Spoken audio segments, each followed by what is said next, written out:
굉장히 체급이 큰 인사들의 이름이 보이기 때문입니다. 현재 더불어민주당 맹성규 의원의 지역구인데 전 인천시장인 유정복 시장 그리고 김명수 바른미래당 남동갑 지역위원장 이 세 명을 좀 예상을 해볼 수가 있겠어요. 거의 유력한 상황.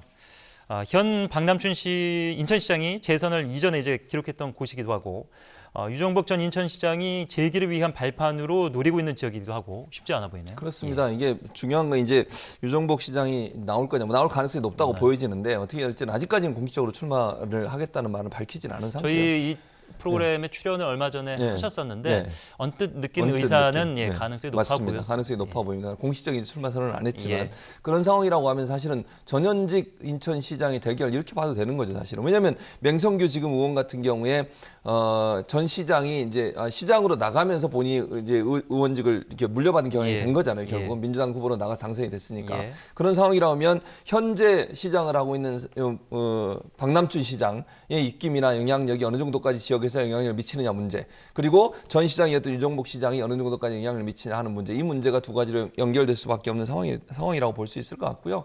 그러다 보니까 빅매치가 될 가능성이 있고 여기는 쉽게 어느 한쪽이 이길 수 있다고 장담하기 어려운 상황이 될 수밖에 없다. 결국 격전이 될 것 같고요. 아주 근소한 표 차이로 당락이 결정될 가능성이 있고, 다만 중요한 건 이제 바른미래당의 김명수 위원장인데 이분 같은 경우도 출마를 강하게 지금 희망하고 있는 상황입니다.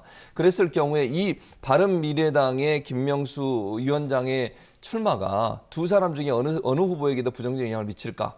그걸 또 봐야 될 것 같아요. 표가 분산이 되지 않겠어요. 그런데 과연 바른미래당의 김명수 후보를 보수층에서 표를 가져갈까, 진보층에서 표를 가져갈까, 이 부분도 우리가 볼 수 있는 관전 포인트 중에 하나라고 볼 수 있을 것 같습니다. 중요한 것은 만약에 이제 김명수 바른미래당 지역위원장이 출마를 했을 경우에 이분이 어느 쪽의 표를 흡수해 가느냐에 따라서 두 사람의 표에 또는 당선에도 중요한 영향을 미칠 가능성이 있다고 전망할 수 있을 것 같습니다. 유 전 시장이 상당히 이제 체급이 높고 지역에서 이미 다시 활동을 시작하셨기 때문에 이전에 그 지지율을 가져온다면 가능성이 상당히 높을 수도 있겠습니다. 저는 사실 이번 선거가 인천 지역구 선거 중에서는 가장 유의미한 지역구라고 보고 있는데 남동갑 같은 경우가 만약 유정복 시장이 재기하게 된다면 인천 내부에 맹주가 한 명 다시 살아나게 되는 겁니다.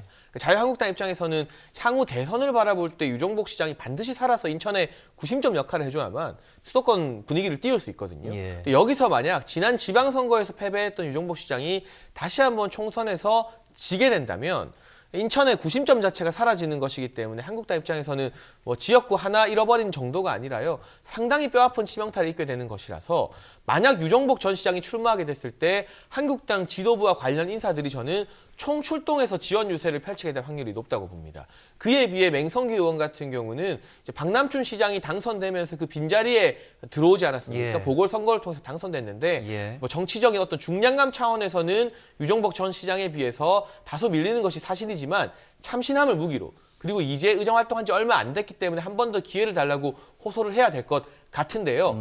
중앙당에서 아무래도 맹성규 의원에게 더불어민주당이 과연 어느 정도의 전폭적인 지원을 할 것인가, 한국당이 유정복 전 시장에게 지원을 하는 것만큼의 어떤 중앙당 차원의 배려나 유세가 있을 것인가를 생각해 봤을 때 저는 종합적으로 이번 싸움은 유정복 전 시장이 근소하게 현재로서는 우세한 상황이 아닌가 싶고, 바른미래당이나 나머지 군소정당 또 정의당도 출마할 수 있겠고, 이 변수보다 오히려 인천 남동갑 선거 같은 경우는 유권자들의 선택이 양당으로 극명하게 갈리지 않을까 생각을 합니다.